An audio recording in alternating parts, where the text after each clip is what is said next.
राष्ट्रीय आदिवासी अखबार दलित आदिवासी दुनिया के वीडियो कार्यक्रम अबुआ दिसुम में हम आपका स्वागत करते हैं। मैं हूं मुक्ति तिर्की।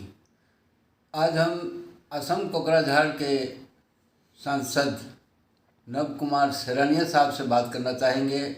उन्होंने आदिवासी मुद्दों पर देशव्यापी आंदोलन खड़ा करने के लिए एक मुहिम छेड़ा है और अभी सिरोही राजस्थान में जो आदिवासी कार्तिक भील की मौत हो गई उसके विषय में आंदोलन कर रहे हैं कि उनको न्यायिक जांच होनी चाहिए। नमस्कार। जहाँ सेरानिया साहब, आदिवासी समाज के लिए आपने एक बड़ा मोर्चा बनाया है, पूरे देशव्यापी मोर्चा कि आदिवासियों को न्याय मिलना चाहिए। इस विषय में हम आपसे कुछ बात करना चाहेंगे। कैसा होगा ये मोर्चा? दादा, पहले देखिए, मैं एक आदिवासी रिजर्व सीट से जीत के आता हूँ। एक दूसरा, हम एक भारतवर्ष का जिम्मेदार नागरिक होने के नाते देश में संविधान लागू होने का या संविधान चलने का जो जिम्मेदारी है हम सबको उठाना है जी। क्योंकि आज का दिन में आदिवासी लोग सबसे पिछड़ा हुआ है, मेन स्ट्रीम से आइसोलेटेड है। वो चाहे प्राइम मिनिस्टर हो चाहे ऐसा जो पोस्ट है उसमें अभी वो कैपेबल भी नहीं है। और मुझे लगता है रूलिंग क्लास ने पूरा पॉलिसी बनाकर उसको ऐसे जगह में धकेल दिया। आज का दिन में आदिवासी बोलने का तो लोग हंसते हैं, तो वो बोलने से डरते हैं। क्या आप समझते हैं कि संविधान में जो आदिवासियों के लिए प्रावधान दिया है वो प्रावधान लागू नहीं हो रहा है? देखिए, हाल ही में हम एक मुद्दा उठाया था, ये यूपी का। देखिए, उधर में लगभग 1 करोड़ के आसपास आदिवासी है, लेकिन उसमें दिखाया गया है 1 या 2%। जी। दूसरा बात है, उसमें उसका ना सर्टिफिकेट मिलता है, अगर मिलते हैं जो पैसा देते हैं 10-15 उसको मिलता है। दूसरा है उसका जो हमारा लोकल नगर निगम में उसको संवैधानिक राइट है, उसमें उसको रिजर्वेशन मिलना चाहिए, वो नहीं मिलता है। तीसरा है उसमें फिर ओझा नायर ऐसा करके और 3 उससे का जातियों की उसमें डाल दिया है। जो रेवेन्यू रिकॉर्ड बोलता है इसी का वो उससे में आता है, वो एसटी में नहीं आता है।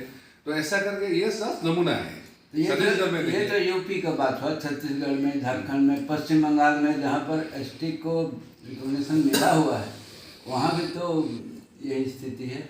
देखिए दादा, इसलिए हम क्या कर रहे हैं, मैं 19 से पहले बहुत सालों हमारे पास आया था, तो मैंने सोचा था कि क्योंकि कोकराझार लोगों ने हमको मैंडेट दिया है उसके लिए हम करेंगे। लेकिन उसके बाद हमको लगने लगा नहीं, सीधा कोकराझार में हम रहेंगे तो देश का जो लोग सिर्फ आदिवासी भी नहीं है और दूसरा लोग भी ऐसा पिछड़ा वर्ग हो, SC वाला हो, इवन माइनॉरिटी पर भी कितना इंटरेस्ट आपको पता है। अगर उन लोगों ने भी हमको बोला था आपको थोड़ा सामने आना। मैं पहले सोचा था कोई लोग आएगा, बहुत सारा बड़ा बड़ा हमारा हस्ती है, चाहे आदिवासी SC ST OBC में बहुत सारा हस्ती है। मैं सोचा था वो लोग आए, लेकिन वो लोग आगे नहीं बढ़ा। तो हमको लगा है इसी पहल करने का अच्छा टाइम है, क्योंकि उसके बाद टाइम नहीं मिला। इसलिए हम पहला है, हम मेरा सेक्टर में भी एक पार्टी बनाए हुए हैं, गण सुरक्षा पार्टी जी।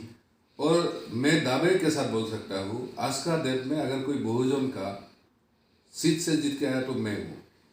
इसलिए हमको जिम्मेदारी बनता है हम सबको कैसे ऑर्गेनाइज करके, क्योंकि ये लड़ाई मेरा नहीं है, ये हमारा सबका है, उसमें सबको साथ देना है। इसमें एक दिक्कत है, हमारा बहुत सारा लीडर है लेकिन सर्वमंडल लीडर नहीं है। तो इसलिए हम सोचा है अगर थोड़ा हम लीडिंग करें, क्योंकि हम MP है, MP होने के नाते हमारा थोड़ा चांसेस है। यही तो सुविधा है। देखिए, शेड्यूल ट्राइब के करीब क्या एग्जैक्टली 43 मेंबर ऑफ पार्लियामेंट हैं जो रिजर्व सीट से जीत के आते हैं लोकसभा में। आज़ादी का 70 साल हो गया, तो जब इतने हमारे रिजर्व सीट से जीत के आदिवासी MP लोकसभा में हैं, राज्यसभा में हैं, मंत्री भी हैं, तो फिर भी आदिवासियों का मुद्दा क्यों नहीं पार्लियामेंट में क्यों नहीं उठता, सरकार क्यों नहीं? दादा, इसके बारे में आपको सब पता है, फिर भी आपने जो पूछा हम लोगों के लिए बोलते हैं। मैंने भी सोचा था, मेरे पास बहुत सारा आदिवासी सोदवारी समाज एकता परिषद सब में आया था, मुझे बोला था कि भाई हमारा SC वाला MP को एक बार बुलाए, हम बात कर सकते हैं हमारा समाज का। मैंने 17 लाइक माइंडेड हमारा आदिवासी MP को बुलाया था, से आया था बियॉन्ड पार्टी, बातचीत हो गया। ये इंदौर का था, अंदर का था, लेकिन बाहर में वो मुंह नहीं खोलते क्योंकि उनका अपना पार्टी है। तो इसलिए अगर हम आदिवासी हो, बहरिया जैसा, अगर हम पीछे पीछे जाएंगे पॉलिटिकल पार्टी का, वही होगा। अच्छा। तो मुझे ऐसा लगता है जब मैं आजाद एमपी हूँ, इंडिपेंडेंट एमपी हूँ, तो मेरा जैसा अगर लोग होगा तो बोलने में सुखेगा नहीं। हम इसलिए कोशिश है आदिवासी को इकट्ठा करके जोड़ के आउट ऑफ 43 कम से कम 20 भी हम एमपी लाया तो आप देखिएगा पार्लियामेंट में ऐसा लड़ाई होगा और हो सकता है हम सत्ता तक भी जा सकते हैं। तो भी मुझे लगता है आदिवासी को हम आगे ले जा पाएंगे। और इसके साथ अगर हम SC OBC माइनॉरिटीज को भी जोड़ पाएंगे क्योंकि उनका भी ऐसा अवस्था है। क्योंकि पॉलिटिकल पार्टियां क्या करता है, पॉलिटिकल पार्टी का अपना जो मैंडेट है, अपना जो इश्तेहार उसी में भी चलता है। और आप एक बात गौर करिएगा, each and every political party, ज़्यादातर पार्टी में क्या होता है, रूलिंग क्लास है, उच्च वर्ग का लोग लीडर होता है। ये आप गौर करिएगा। बिल्कुल। हाँ, उन लोग क्या है, अगर वो लोग लिबरल भी, सेकुलर भी, फिर भी उनके आगे पीछे बहुत सारा ऐसा लोग होता है जो पॉलिसी में उसको मिसगाइड करता है। वही मजबूरी है। हाँ। जहाँ तक पार्लियामेंट की बात है, देखिए PA सांगवा साहब स्पीकर थे, वो भी आदिवासी थे। कड़िया मुंडा जी डिप्टी स्पीकर थे, वो भी आदिवासी थे। 8 बार 9 बार जीते हैं खुट्टी से। तो जबकि लोकसभा में भी बड़े पद पर हमारे आदिवासी हैं। मुझे एक बात ये, जब PA संगमा जी स्पीकर था तो भी वो कांग्रेस का था जी, कड़िया मुंडा जी भी बीजेपी के थे। बीजेपी के थे। तो मैंने इसलिए बोला ये आदिवासी का लीडर नहीं है, ये बीजेपी का बड़ा लीडर है। अच्छा। तो अगर आदिवासी का लीडर है तो आदिवासी के लिए थोड़ा तो करना पड़ेगा। PA संगमा जो सेकंड इनिंग शुरू किया था उन्होंने, वो तो बहुत लेट हो गया। अगर PA संगमा जी आज यहाँ होता तो नवोसैनिक के सामने आने का जरूरत नहीं, हम उनके पीछे जा सकता था। मैं भी सोचा था क्योंकि मैं आगे जाने वाला लोग थे, मैं पीछे जाने वाला, लेकिन अब मजबूरी है आपको आगे आना। देखिए आपको गजब में 22-23 साल में ऐसा एक MP नहीं निकला जो सबको भोजन को लेकर चल सकते हैं।